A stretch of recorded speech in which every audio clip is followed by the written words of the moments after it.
Ladies and gentlemen, hey, it's Jesse from the original Fast and the Furious, and you're listening to Granny Shifting, the Fast and Furious podcast.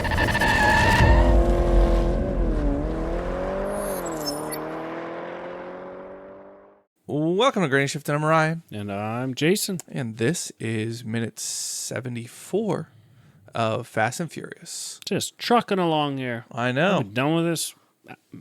Minute before the end of next year. Yeah. Movie. It's crazy. Movie. Yeah. Hopefully this minute as well. Yeah, hopefully If this minute takes longer than a month, I'm just going to be done. Yeah, I quit. Yeah. All right. So we got more talking in this episode. All right, so Brian's in FBI headquarters. And they ask him, well, he offers the idea of using the cocaine as bait to lure Braga out. Yeah. So his boss says, do you have a plan? And he says, yeah, but there's a price. Yeah, you can tell he's like thinking, how do I present this in a way that's going to be successful? Right. And as soon as he said there's a price, based on the last scene a month ago, I knew what the price was going to be. If you remember the scene right before this, they were in the Airbnb by the oil rig, and Dom finds out that Letty was trying to earn Dom's freedom by bagging Braga. But Brian has a similar idea. Yes, he is saying the price is we bag Braga, we clear Dom. You let Toretto walk, is how he says it. Yeah, and then it shows Stasiak right after, and you can tell Stasiak is like, "Oh my word, shaking his what head, is his like, deal no. with this guy? Like seriously, and Stasiak's nose is still looking beat up, rough, real rough. And yeah, he's literally shaking his head, and I feel like whatever the main guy, the big guy, big cheese, boss man, had to have seen this coming. He knows him and Toretto were together. Yep. And he would just been like, I know he's going to ask for Toretto too. Like, what kind of hoops does the top dog at the FBI have to go through to wipe a slate clean? Maybe he can just do it.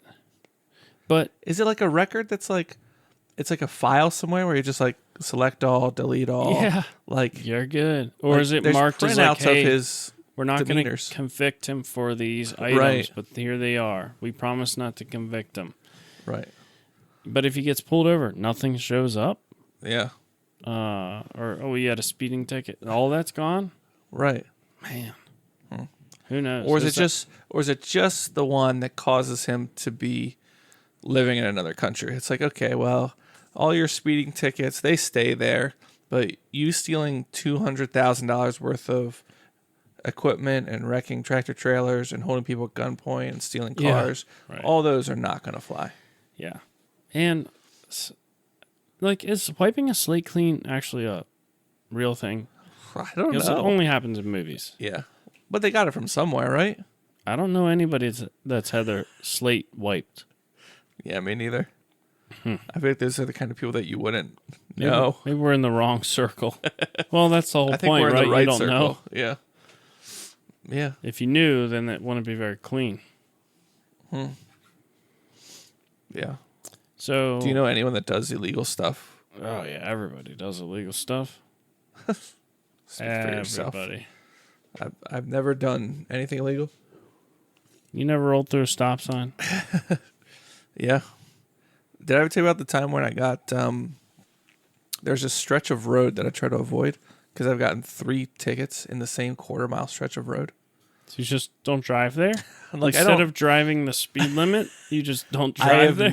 I have never got pulled over for speeding. Okay. Ever. I was involved in a collision there where I rear-ended somebody. Yeah, remember that? rain. You remember that one? Was it in the rain? It was at nighttime. Oh, that was your brother that rear-ended something. Yeah, it was at nighttime, and I was trying to change settings on the radio, and I looked up, and bam, slammed into another car. Yeah. It happens to the best of us. Yes. And a quarter mile down the road, within not that long of a time, anyways, it doesn't matter the turn of like when they happen, but in this quarter mile stretch of road, I had 3 issues where I got pulled over and got like points on my license, 3 points every time. Oh, did you have to take the course? I did. I had to go up to like an hour away drive to go to this my place and word. take this test. And they you're a took better 2 driver points now? off. No, it wasn't even. It was stupid. It was like a driving test, except even stupider. Anyways, it was just like a thing you have to go through to get. Yeah. It's like, I feel like similar to, remember I said about like clearing your slate, you are doing something to earn it being cleared. Right. So Well, I you were got down to clearing like 2 points, but you were putting in the effort to go, even though you weren't. Like, I think everybody knows you're not going to take some test and be like, oh, I'm a safer driver now because I'm Right. more aware of what the dangers are when I roll through a stop sign. Right. But it's like, no, It's more you the had to spend your inconvenience, entire right. Tuesday, take off work, Right. the inconvenience, so we know you're dedicated. And now, like, man, that was so annoying. I don't want to, maybe Right. I shouldn't speed because I don't want to have to go through that again. Well, the step after that is like a license suspension. Yeah. So after you go through that, if you then get pulled over again. So I literally Yeah, did then not get jobs as a mechanic because I had these points on my license. Why? Because you have to drive cars as a mechanic. It's You chose that or you couldn't no. get a I'm saying job? like places would not hire me Oh. because I had points on my license. Wow, they look at your driving record. I mean, when you're driving cars for them. And the one that, okay, hitting somebody else, yes, that was obviously my fault. I rear-ended somebody. Yeah. Passing in the middle turning lane, like that was one that they I were did. turning right and you used the middle lane to go around them. They were and you're just going driving straight. slow, and I went around them. And a cop was going the other direction. It was nighttime. I couldn't tell. So that was the second one. The third one that bothered me the most, though, and I still argue with Melody about this one, my wife. I am at a stop sign. There's a person in front of me, like I'm turning right, okay? Mm-hmm. And the person in front of me is a car length past the stop sign waiting to turn right. I'm currently at the stop sign waiting to turn right. Well, they're going left, but it's No, your right. they're going right. They're just out further in front of me. Okay? Oh, they're heading the same direction as you. Right. We're at like a T. Oh, right. And they're waiting to turn right, waiting for traffic, and they're pulled out so they can see well Yes. down the road. Do you have to stop again? Right. I Yeah, did not. yeah. I was at the stop sign. You stopped at the stop I was sign. at the line They on left. the road. Yeah. They left, and then I left. And a police officer came down the line, pulled me over, and said I did not stop at that stop sign. And that was actually my first time I got pulled over in that You stretch should of road. fight that. And I should have, but I'm like, That's the I one never you get pulled. didn't- Right. That was my first time getting pulled over, and just like, That one you could have fought. The one you did fight, I found pretty humorous too. right. Because everybody's like, "Oh, just fight it," right? Right, Like, right. They'll just like lower your charges. Right. Why They'll don't you take tell the us your- points off and pay the. Yeah, tell us your fighting your ticket story, Ryan. It makes me frustrated to even think about it. It was such a bizarre event. Like it was. So first off, everybody told you like, "Oh, you just fight it and you go in there, and the cop will just lower your ticket." Right. So I So was in. Everybody tells you that, and I did that. That happened to me. No, did I? Yeah, I went in and I was like, he's like, "Well, how about I lower it from this to this, and then it won't be points, and it'll be only $100 instead of $150." I'm like, Right. I got. okay. I rear-ended somebody. So not only did that person, like, my insurance went up because I'm paying for their repairs. My car was totaled, and I had to go. I bought these used parts to rebuild my car. What car and was then, that? This was the Integra. Okay. And so my car was totaled, and then I got charged. They wanted to call the police, so whatever.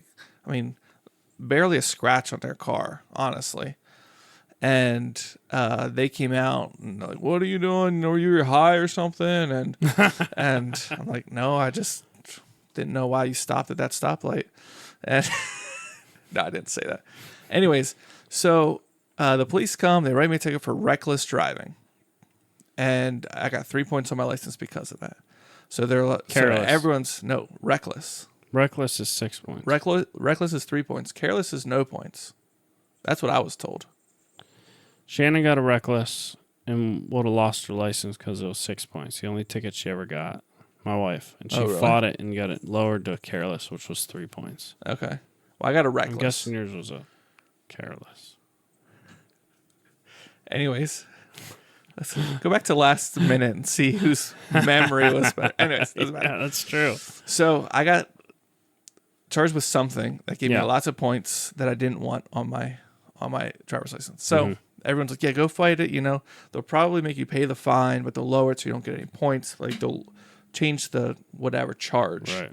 And so I'm like, okay, well, I'll go to court. They offered, and they'll like take a witness with you or take a reference with you. So I took my mom with me, like a character reference. Oh, but he's a good kid. Right. But mind you, I've had 2 accidents or 2 issues in the same stretch of road in the last 6 months. Oh, and they have this on record because your slate wasn't wiped clean. And so I go to the courthouse and we're waiting for our turn, and literally there's this lady who I've never seen before. Okay. Talking to the police officer like they're like buddy. Like the police officer's there. Yeah. The person I hit is not there. It's me and the police officer and this other lady and my mom. And so I'm waiting, and this police officer and this lady are talking, and the crash happened at like 10 o'clock at night. Okay. And barely anyone else on the road. And so I go and take the stand or whatever and plead my case. And I say, the light was green. I was changing settings on my radio. I looked up. The light was red. There's a car right in front of me. I slammed on the brakes. I tried to do everything I could to stop, and I didn't stop. And so then, like, they're like, my mom talked about me a little bit. And then this other lady who I'd never seen before went up on the, whatever, not on the stand, but stood up and said that she was on the other side of the light and saw me plow into the car in front of me. And she knew this police officer somehow.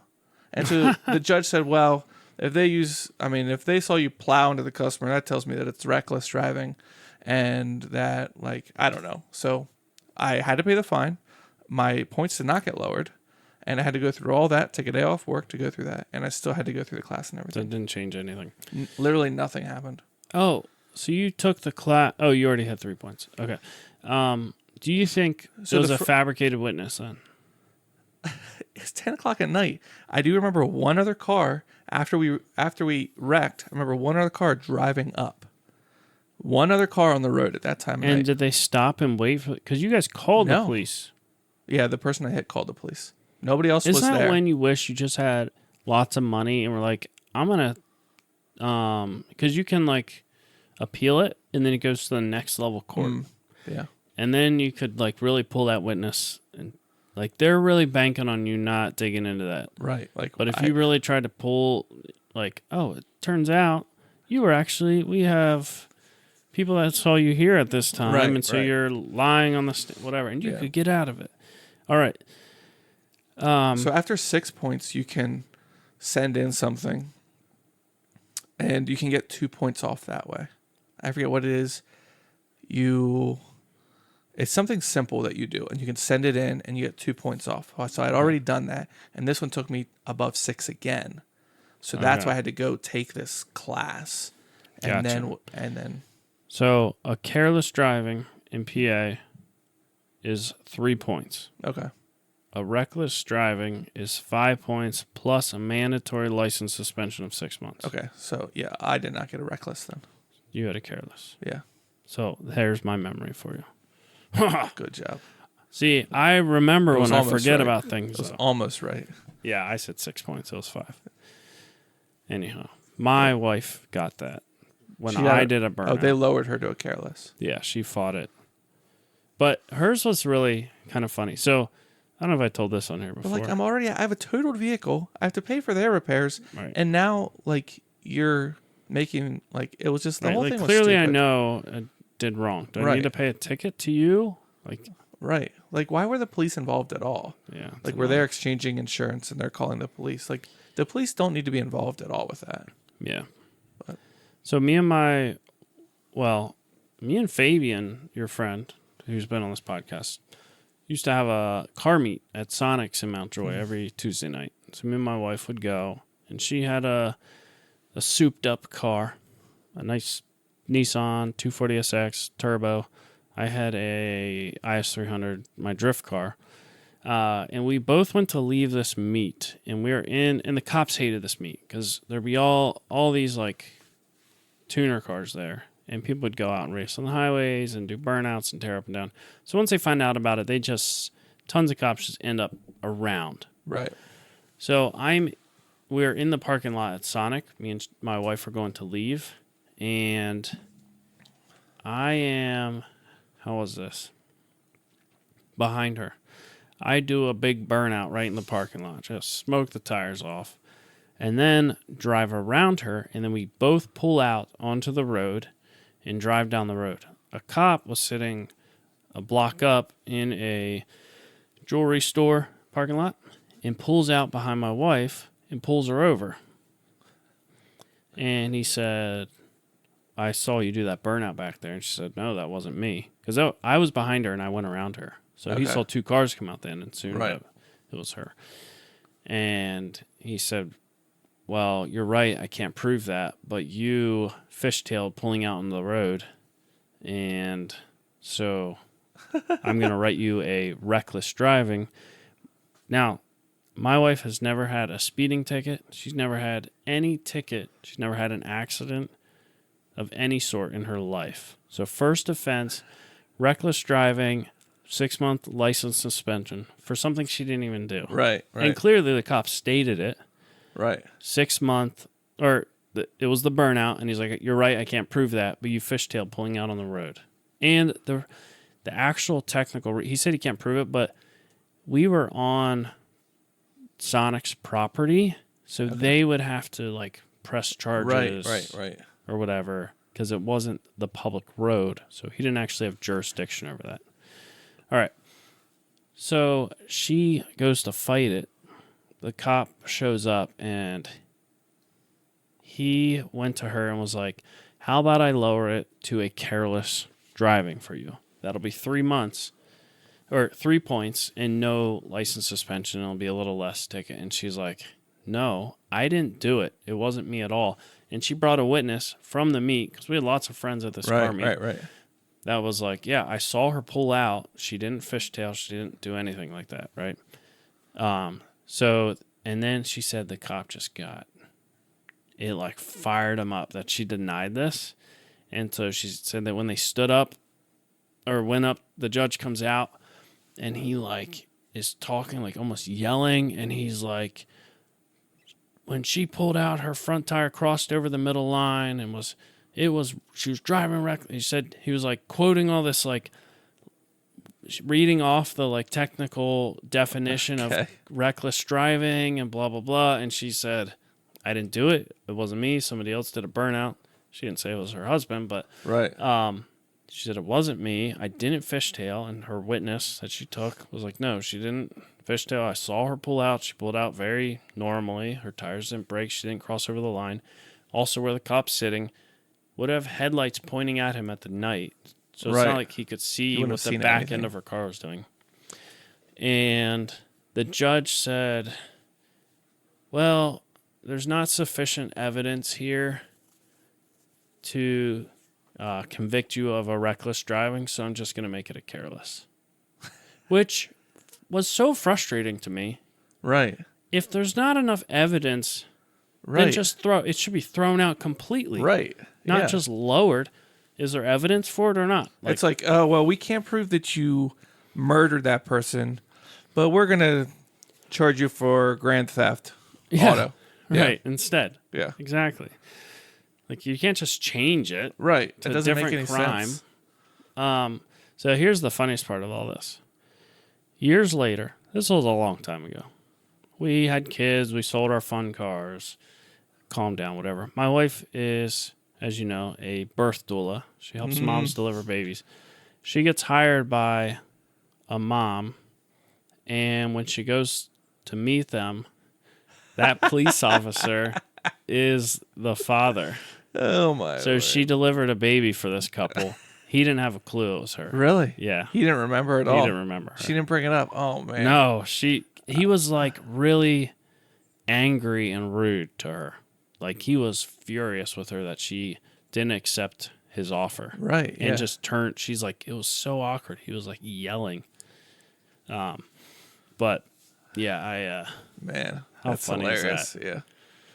but So she got her money back. that's right. He's like, "What's this extra charge of Yeah. $168.32?" I think it was like a $300 ticket actually. Really? But she didn't lose her license, which was like the biggest thing. Right, but How still, annoying. getting charged for something. She was like- really mad at me. Can you believe that? Yeah. Anyway, Would you have gone and been like, "Hey, that was me that did it and No. got the charge"? no, Come on, you're not no way. self-sacrificial that way. To me, that was their mistake. That Yeah, they, seriously. If they couldn't tell who it was, Yeah. and I was like, I'm like a professional burnout guy. I'm not reckless about it. Yeah. I don't think the police see it any different though. No, but I don't know. So there's the law isn't like don't do burnouts, but they see it and like that's reckless. Yeah. They don't know. I'm better It's a at drifting. controlled burnout. Yeah.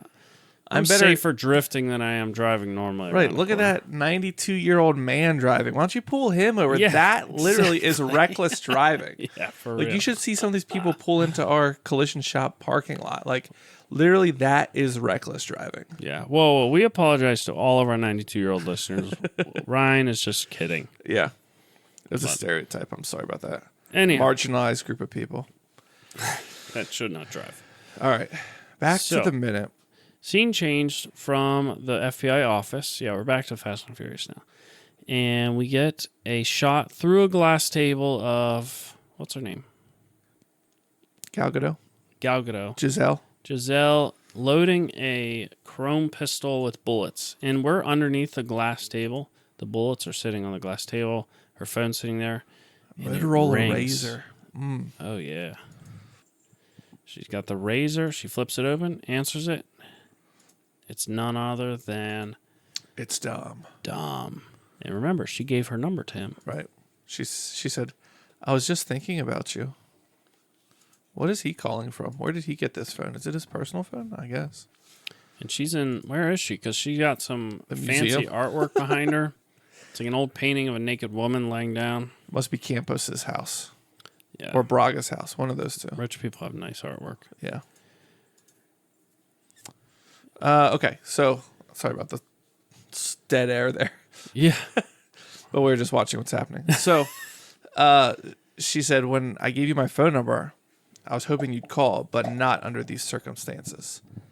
And Dom says, "What? Because I'm still alive?" Right. Because last time, she was expecting that they would kill him. That was the expectation. Right. And so she knew this whole time that they were signing up to die. Right. And a little conversation, and then Dom just says, "Get Campos." And we can see Campos in the background, but there's no way Dom would actually know that other than like he's so smart, he just has to assume they're together. Right. And they're in like some fancy dark office. And Campos takes the phone. Oh, look at that bracelet that he's wearing with there's skulls on it. I just can't imagine somebody wearing that stuff seriously. Like It's waking like a up and putting that silver- on. Like a thick silver chunky bracelet. And it's just thick skulls. Yeah, it seems like what a 90s metal band might wear. Maybe. But still, you're But it's putting that on. so and being cliche. Like, this is going to make me look a certain way. Yeah. Oh, man, it's so cool. Don't you think like Harley Davidson drivers go through that too when they put on their like leather and stuff? Yeah. Like, oh yeah. I got a skull patch ironed onto this vest and look at these tassels. These look cool. Oh, my goodness. Man. But yes, I agree. It's weird. Although, okay, if there's any like he looks Hispanic, right? Yeah. I do think like the Hispanic culture has a different relationship with death, Oh, yeah. where like skulls and things like that have a different meaning than just being like, yeah, I'm tough. Right. Right. So it could be more of that. Yeah. All right. So the last line we get in this minute is Dom saying, "Is this how you inspire loyalty?" It says, is that how Braga inspires Oh. loyalty? By killing his drivers. Yeah. That's it. That's the end of the minute. Yeah. So This would be a hard phone call to make. I feel like Dom's like doing this on his own. I'd be so nervous. But like, well, I guess the plan. Like, is Dom doing this while Brian is pitching the plan, or is that over now? And they agreed to it, and this is the beginning of the plan. What do you think? You know what I'm talking about? Like, did the FBI agree that that's what they're going to do, or is Yeah, Dom I think going out this on is- his own and being like, I'm Nah. taking care of business? I think he's pitching the plan. Okay. Mm-hmm. So the FBI is okay with the plan. I think so. Because we didn't hear the answer, and then we switched to this. Yeah. What else would he call him for? Well, just because he's like, I'm not waiting for the FBI. I don't care if they set me free. I'm getting revenge. There's a slight problem. Yeah, Dom is still... His number one focus is revenge for Letty. So his exchange... He's more interested in... Revenge? No, the guy that killed Letty. What's his name? Oh, Phoenix. Phoenix than he is Braga. Yeah. Brian wants Braga. Dom wants Phoenix. Yeah. So their goals aren't perfectly aligned here. Yeah. So we'll see. We'll see. We'll see what happens. But that's the end of minute 74 Yep. of Fast and Furious. Mm-hmm. Thanks for listening. I'm Ryan. And I'm Jason. And always remember, Winning's winning.